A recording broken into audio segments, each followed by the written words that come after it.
So ভয় লাগার কথা, নর্মালি ভয় লাগার কথা, অনেক ভয় লাগার কথা।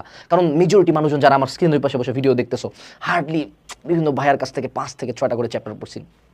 কিন্তু পরীক্ষা তো হবে আমার পুরা মনে করো 24টা চ্যাপ্টার মিলায়, জাস্ট একটা সাবজেক্টে, জাস্ট ওয়ান সাবজেক্টে। তো কী করবা এতদিনের মধ্যে? এখন আসলে কী করা উচিত? এই মোমেন্টে তো দিশেহারা লাগা উচিত। তুমি জাস্ট নর্মালি তোমার বইয়ে টেবিলে থাকা বইগুলো একটু উল্টায় দেখো কতগুলো পেজ এখনো পুরাপুরি নতুন চকচকা।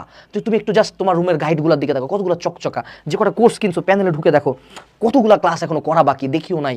এবং তার পরবর্তীতে তোমার মায়ের রান্নাঘরে একটু যাও, তোমার বাপের রুমটাতে একটু যাও, তারপর দুইটা মানুষের দিকে একটু তাকাও যে দুইটা মানুষের লাইফটা কতটা কঠিন, কতটা কষ্ট করে তোমার মতো একটা নির্লজ্জ বেহায়া পরজীবীর জন্য তারা রক্ত ঘামকে টাকায় রূপান্তর করে তোমাকে দিয়েই যাচ্ছে।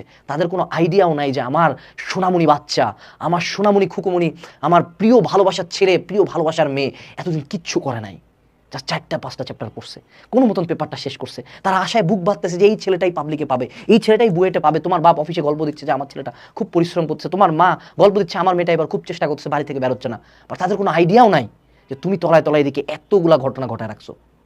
Shame, pure shame. জাস্ট চিন্তা করো একটু আমার কথাগুলো শুনে আমার মনে হয় তোমার ভিতরে কিছু একটা জায়গায় একটু খচ করে লাগার কথা। এই মোমেন্টে একটা এক্সট্রিম কামব্যাক দিতে হবে এবং একটা পার্সোনাল কামব্যাক।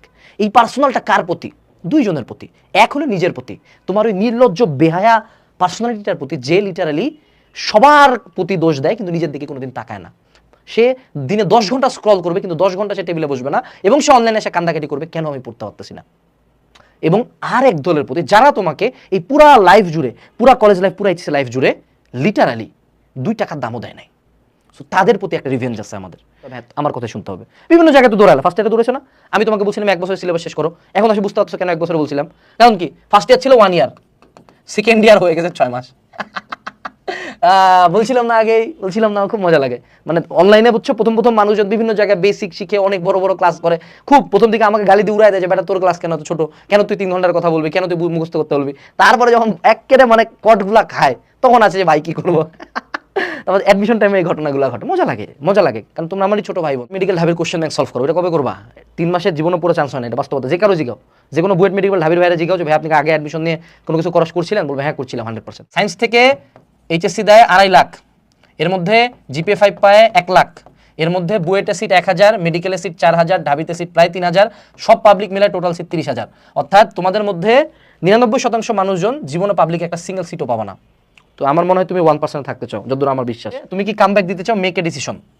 এই ডিসিশন কেমন? হ্যাঁ ভাই দিতে চাই, আমি কামব্যাক দিতে চাই, সবাই কামব্যাক দিতে চায়।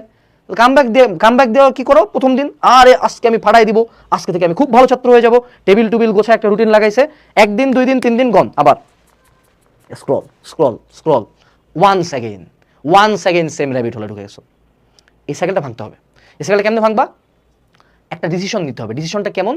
যে একটু নিজেকে একটু ইনসাল্ট করে, নিজের প্রতি হেট আনে, নিজের প্রতি আঙ্গুলগুলা তুলে যে তুই দেখ, তুই যে আজকে লাইফের এরকম একটা লোয়েস্ট অফ দ্য লোয়ে আছিস। কারণ তোমরা অনেকে আছে না, তোমরা হলো রিয়ালিটি থেকে ভাগে বেরাও, কন্টিনিউয়াস স্ক্রল করো, কোনোদিন কিন্তু ঠান্ডা মাথায় চিন্তাও করো না যে আচ্ছা আমি যে যাদের সাথে কম্পিট করবো বুয়েট মেডিকেলে, আমার তো খুব ডাক্তার হওয়ার স্বপ্ন, মানে ডাক্তার নিয়ে ইডিট শেয়ার দিয়েছে 3টা, বুয়েটে পড়তে চাই, বুয়েট নিয়ে 4টা শেয়ার দিছি, আনাস ভাইকে 2টা গালি দিয়ে আসছি, কিরে তুই তো বুয়েট থেকে বের করে দিল, কেমন লাগতেছে, সব বুঝলাম। কিন্তু কথা হলো আমার কতটুকু প্রিপারেশন হয়েছে। তুমি তোমার রিয়ালিটি থেকে পালানোর জন্য মেলা জায়গায় দৌড়ায় বেড়াচ্ছ, কিন্তু স্ক্রল করে বেড়াচ্ছ, অনেক কিছু করছো, কিন্তু কোনোদিন কিন্তু টেবিলটাতে বসে ভাবতেছো না যে আচ্ছা এ ভাই পরীক্ষা না 1.5 বছরও নাই, আমার চ্যাপ্টার হয়েছে 4টা, ফার্স্ট পেপারও শেষ করতে পারি নাই, সেকেন্ড পেপার তো দেখিও নাই, ম্যাথও করি না, দিনে 8 ঘন্টা করে ফোন চালাই।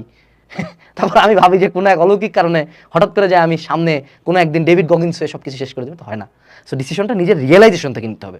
এই ডিসিশনটা হবে আফটার রিয়েলাইজেশন যে আমি কত বড় একটা পিস অফ শিট, কিন্তু এই পিস অফ শিট ফিলিংসটা নিজের মধ্যে আসাটা গুড থিং।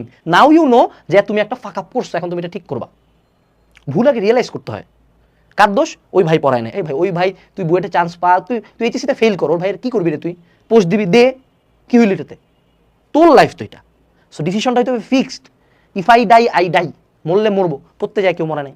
আমার মনে হচ্ছে বন্ধুকে বাপ মাকে বলছে আরে হচ্ছে পড়া, 10 ঘন্টা পড়তেছি, সবই তো শেষ। আজকে টেবিলে 2-3 ঘন্টা টাইম নিয়ে সবগুলা বই নিয়ে বসে লেখো তো কোন চ্যাপ্টার পড়া হয়েছে, তারপরে বসে লেখো কি পড়া হয় নাই। তুমি দেখবো যেগুলো পড়া হয়েছে ওগুলো 2 পৃষ্ঠার মধ্যে শেষ, 10 পৃষ্ঠা বের হয়েছে যেগুলো আমি পড়িও নাই কোনোদিন, কিন্তু এইচএসসিতে আসে। অ্যাডমিশনের কথা তো বাদই দিলাম। সো এই লিস্টটা করতে হবে, করে এটা হলো অ্যাসেসমেন্ট যে আমি এখন জানি আমি কোন জায়গায় দাঁড়াইছি, ম্যাপ, এটা যে ম্যাপের এই পয়েন্টে আমি দাঁড়ানো, এবার কোথায় যাবো? ওই জায়গায় যাবো। দেখো তোমার টেবিলটার দিকে একটু তাকাও তো, তোমার ফোনটাতে একটু লগ ইন করো, তুমি একটু তোমার ফেসবুক আইডিতে যাও তো, কয়টা ফেসবুক গ্রুপে আছো কোর্সের, কতগুলা কোর্সের এনরোলমেন্ট আছে তোমার কাছে, একটু খেয়াল করো তো বাবা। মিনিমাম 5টা কোর্স কিনছো, তুমি একটু জাস্ট তোমার রেগুলার ডেলি রুটিনের দিকে তাকাও তো, কয়টা টিচার কাছে পড়ো তুমি, তোমার একটু টেবিলের দিকে তাকাও, কতগুলো এক্সট্রা গাইড কিনছো। এমন অনেক গাইড আছে না, পেজগুলো নতুন, বইগুলো একটু উল্টায় দেখো তো কতগুলো পেজ নতুন না।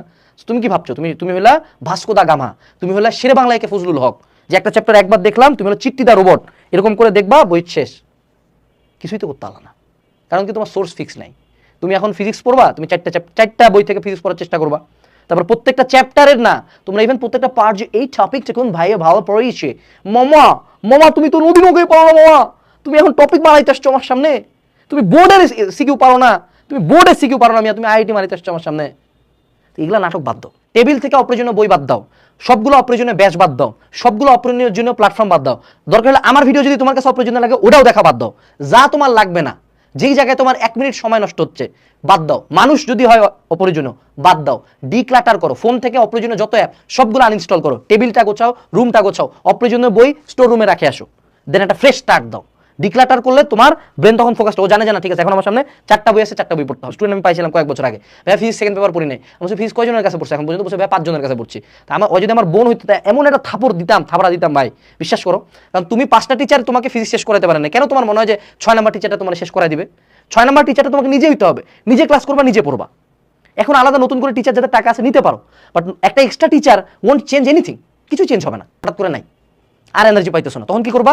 আবার সেম সাইকেলে যাইতে হবে, বাপ মায়ের রুমের মধ্যে যাবা, নিজের টেবিলের মধ্যে দেখবা, অ্যাডমিশনের রেজাল্টগুলোর দিকে দেখবা, যে ক্যাম্পাসে পড়তে চাও সেগুলোর ছবি দেখবা, তারপর বাথরুমে যাবা, আয়নার দিকে তাকাবা, কানের মধ্যে ডান হাত যে একটা শক্তি, ফাট করে একটা থাপড় দিবা, তারপর মুখের মধ্যে পানি দিবা, আবার আসে পড়তে বসবা।